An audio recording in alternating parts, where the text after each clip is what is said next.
Vamos a tomar contacto con el diputado Iván Flores García, quien se encuentra en la línea telefónica. ¿Cómo está, diputado? Muy buen día para nuestra edición de la 13 también. ¿Cómo le va a usted?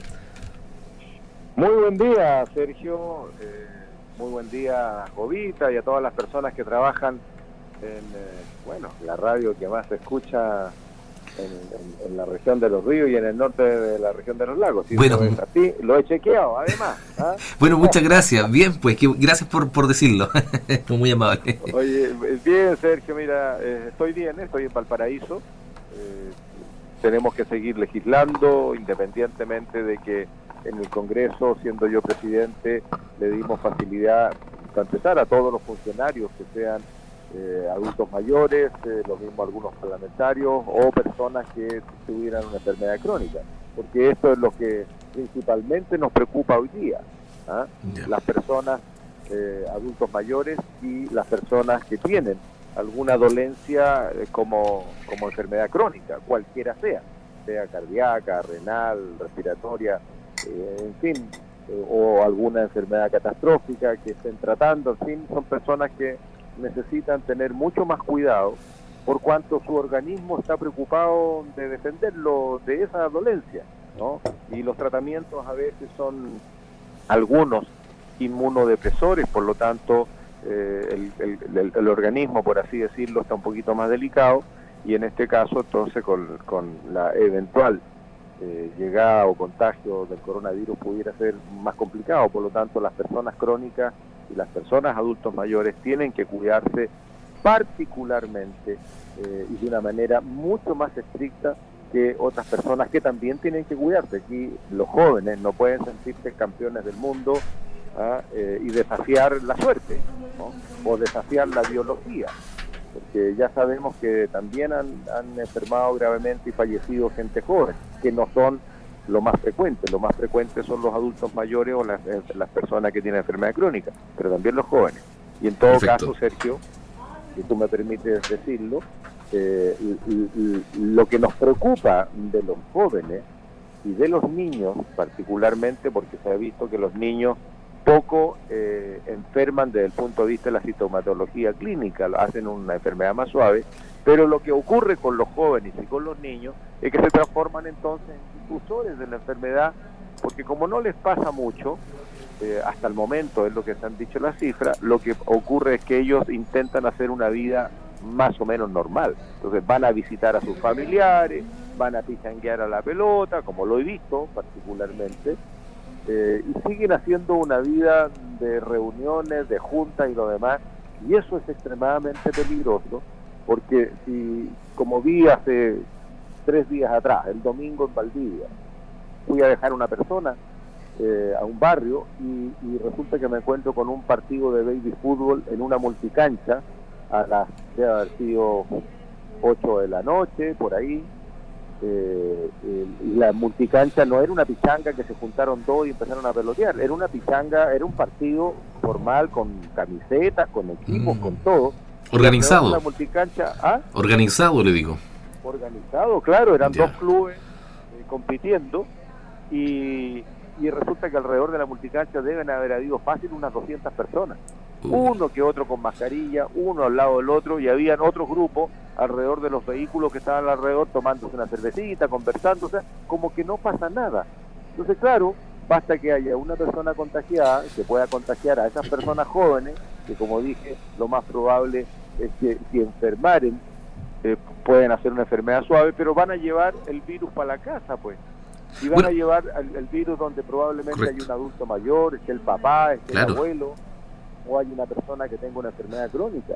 Y eso es lo complicado. Entonces, el llamado, Sergio, es a la comunidad en general. Uno, por protección propia, como son los adultos mayores, las personas en situación de discapacidad o los enfermos crónicos, y otra es por una cuestión de solidaridad con su propia familia, con sus propios vecinos. Esta cuestión no es chiste, es cuestión de mirar nomás en imágenes lo que pasa en el mundo. Oye, ¿quién no vio? A ver, a mí yo lo vi una sola vez y ya no lo quise volver a ver, porque una realidad muy triste, lo que pasó en Guayaquil, pues en Ecuador, o lo que las imágenes de Estados Unidos, el país más poderoso de la tierra todavía en términos económicos, y con un presidente prepotente que lo que hacía era desafiar al mundo y decir: a los gringos no nos pasa nada, ¿ah? Somos bien alimentados, somos todos fortachones, hemos ganado no sé cuántas guerras, ¿ah? Tenemos buenas casas, tenemos buenos autos, y mira cómo están. Llevan, sin mal no recuerdo la cifra ayer, no me acuerdo si eran 20.300 muertos o 23.000 muertos.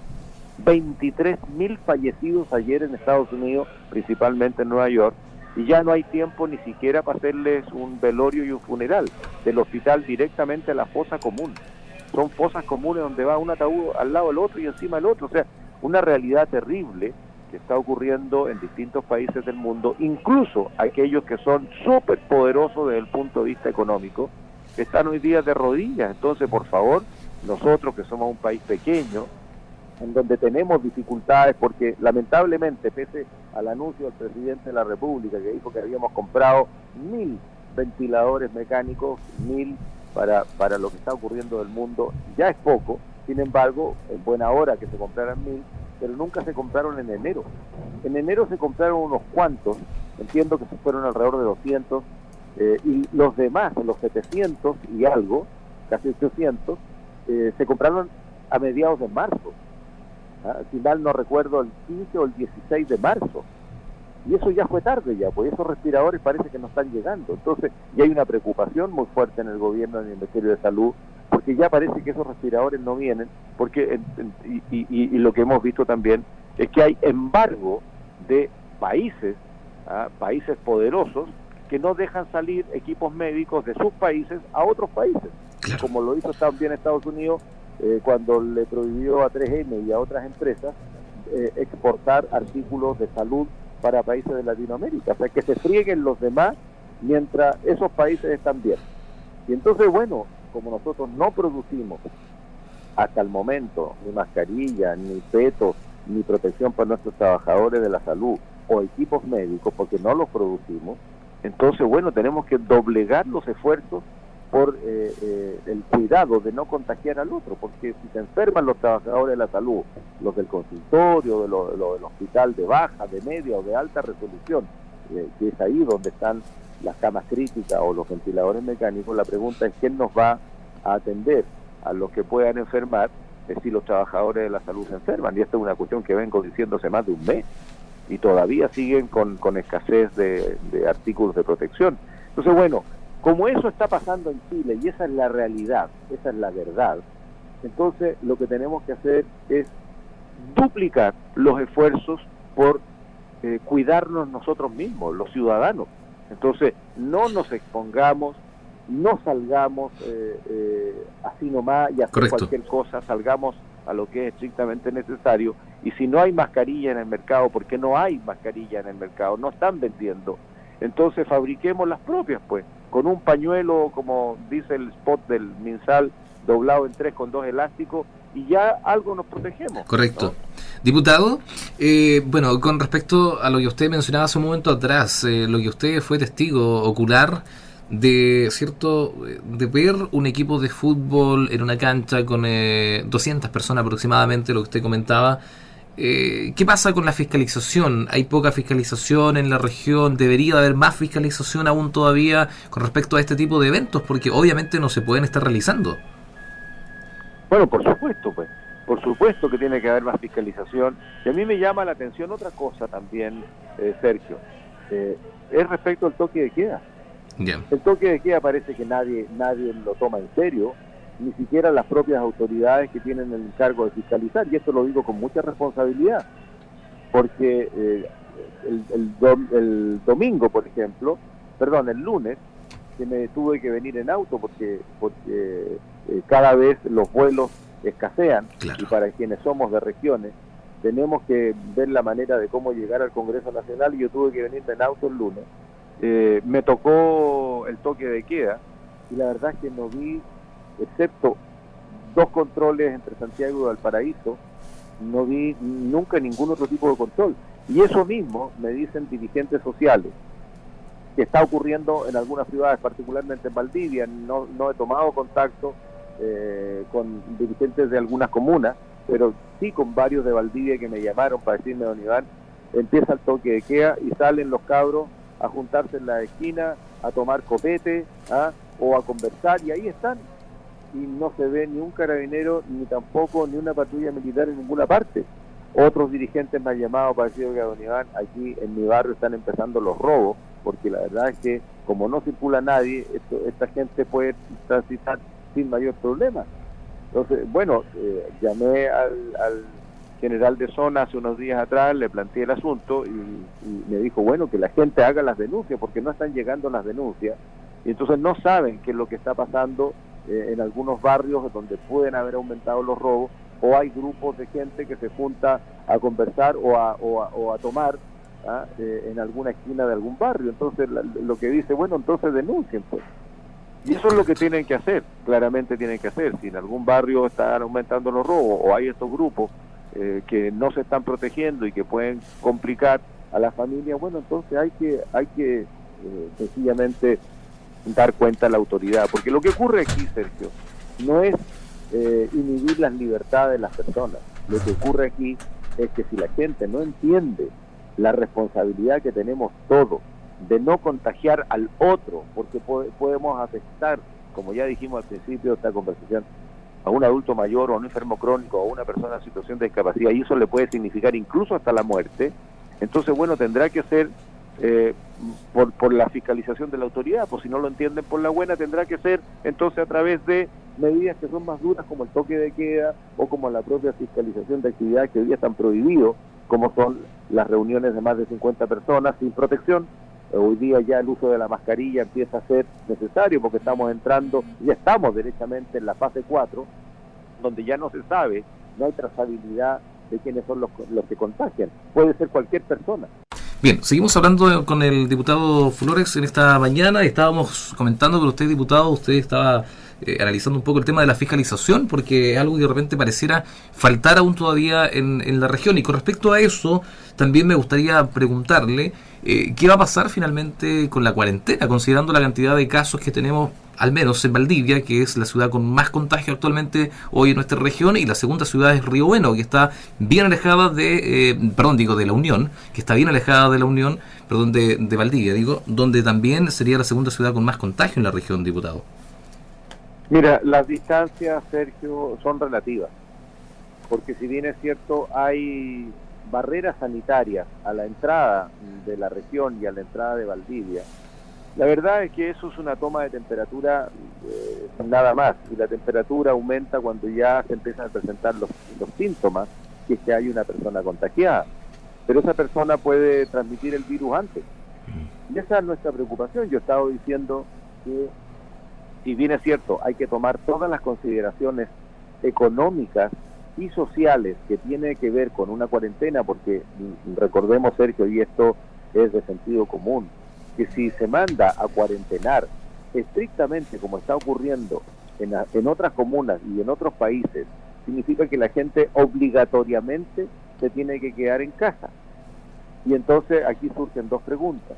La primera es que aquella persona que no recibe un sueldo a fin de mes, que se lo van a pagar igual, aquella persona que no tiene la posibilidad del seguro de desempleo en el caso de ser despedido o en el caso de hacer un nuevo acuerdo con su empleador, cuestión que ya está empezando a operar, o aquella persona sencillamente que, y esta es mi preocupación, que depende del trabajo que hace todos los días para ganarse la platita, o sea, el trabajador por cuenta propia, el chofer de colectivo, porque no es el dueño del colectivo, sino que es el chofer del colectivo. Él gana todos los días una parte de lo que cobra en el auto por las 8 horas laborables, o el carpintero que tiene que salir y hace su trabajo y regresa a la casa porque le pagan el día o le pagan la obra, o el peluquero, etcétera, etcétera, etcétera, que son gente que incluso algunos ni siquiera tributan porque tienen una economía informal. Entonces la pregunta es qué va a pasar con esas familias a la hora de una cuarentena estricta. Y eso no ha sido respondido por el gobierno todavía.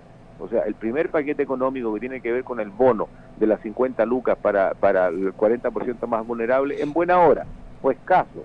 fue demasiado chico, pero bueno, en buena hora, algo se hizo y ahora habrá que hacer un poco más. Eso es lo que le estamos pidiendo al gobierno. Lo segundo que tiene que ver con el seguro de cesantía son para las personas que tienen contrato. Y al principio se pretendía apoyar más a las empresas que a los trabajadores. Bueno, eso lo arreglamos en la Cámara de Diputados y quedó más equilibrado, aunque no nos gustó que hayan utilizado el fondo de desahucio y no el fondo solidario primero, pero bueno, finalmente eso también se encontró una solución. Pero todavía sigue estando sin solución lo que tiene que ver con las personas que no están contratadas por nadie y no reciben sueldo de nadie.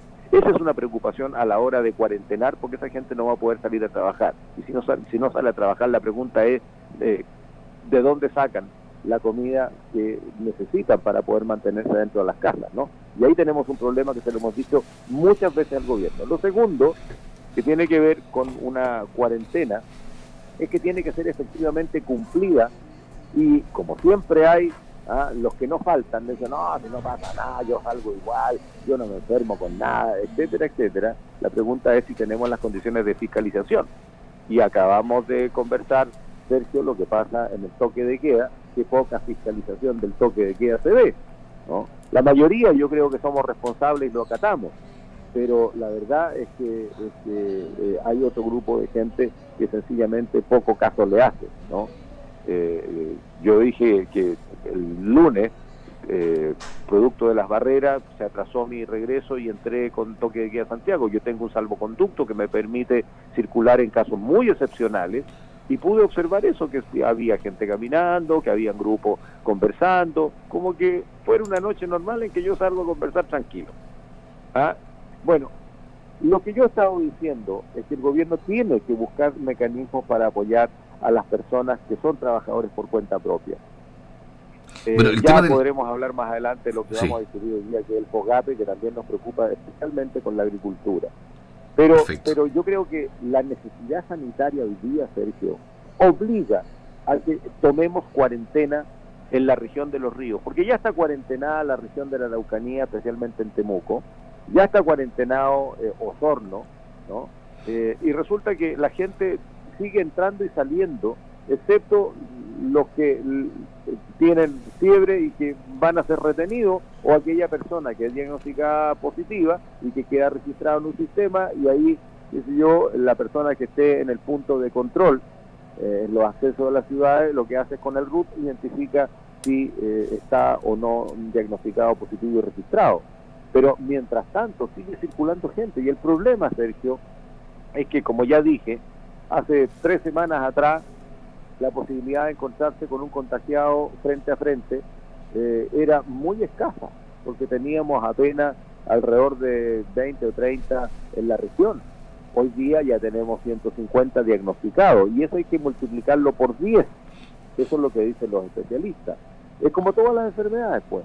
Una cosa es que uno haya tenido el diagnóstico en un hospital, y otra cosa es que no sea portador de la enfermedad. Entonces lo que están diciendo es que por cada contagiado se supone que deben haber 10 que están dando vuelta por ahí, que todavía no saben, todavía no han llegado a un centro clínico, y por lo tanto entonces podríamos tener más de 1000 en la región dando vuelta. Y todos los días, como esto va aumentando, las posibilidades de tomar contacto con una de estas personas es mayor. Y digo tomar contacto, Sergio, no solamente enfrentarse en una conversación con una persona y decir, oiga, ¿cómo estás? Bien, ¿cómo estás tú, Sergio? No sé qué, no sé cuánto. Y si no estamos con mascarilla, al hablar, algunos hablan más fuerte que otros, y cuando hay gente que habla fuerte, lo que está haciendo también es escupir. Tú has visto gente que escupe cuando habla, ¿no? O de repente tose, o de repente estornuda, y lo que hace es desparramar el virus por todos lados. Correcto. Y si él no tiene mascarilla, no frena esa saliva con virus. Y si tú no tienes mascarilla, la vas a recibir de frente en la cara. Entonces, todos tienen que usar mascarilla, unos para evitar contagiar y los otros para evitar ser contagiados. Así de simple, así de simple. Y recordemos que el virus entra por la boca, por la nariz y por los ojos.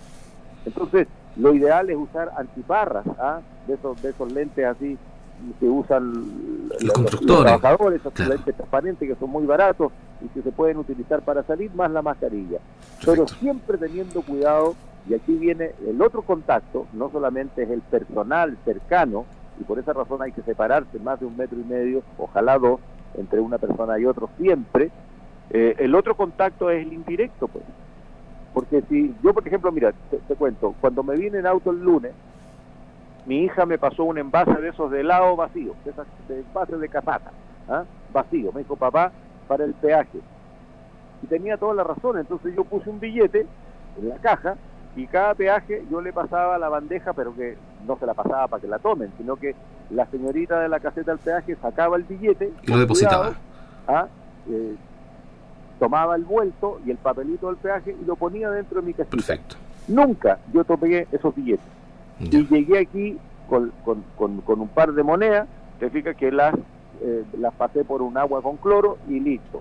Y a los billetes le pasé también un pañito con agua con cloro que siempre hay que tener a la mano, siempre hay que tener para desinfectar todo, las cosas que uno compra en el mini market, las cosas que uno compra en cualquier otro lado, pasarle un pañito con cloro, uno se pone unos guantecitos de esos de lavar loza y con eso le pasa un pañito con cloro. ¿Por qué? Porque el virus en el ambiente vive, hay gente que dice, hay cifras distintas, pero alrededor de 5 o 6 horas, eso es lo que el virus vive en el suelo, cuando cae, en fin. Pero en los metales puede vivir más de 4 días. Entonces, si una persona está contagiada y tose y se puso la mano en la boca y después tocó la manilla del taxi o de la micro o tocó la manilla de una puerta de un negocio y entró al negocio, la persona que sigue atrás toma la misma manilla y después le pica un ojo y se rasca o se come una uña o un cuerito que tiene al lado de la uña o se metió un dulce a la boca y listo, estamos contagiados.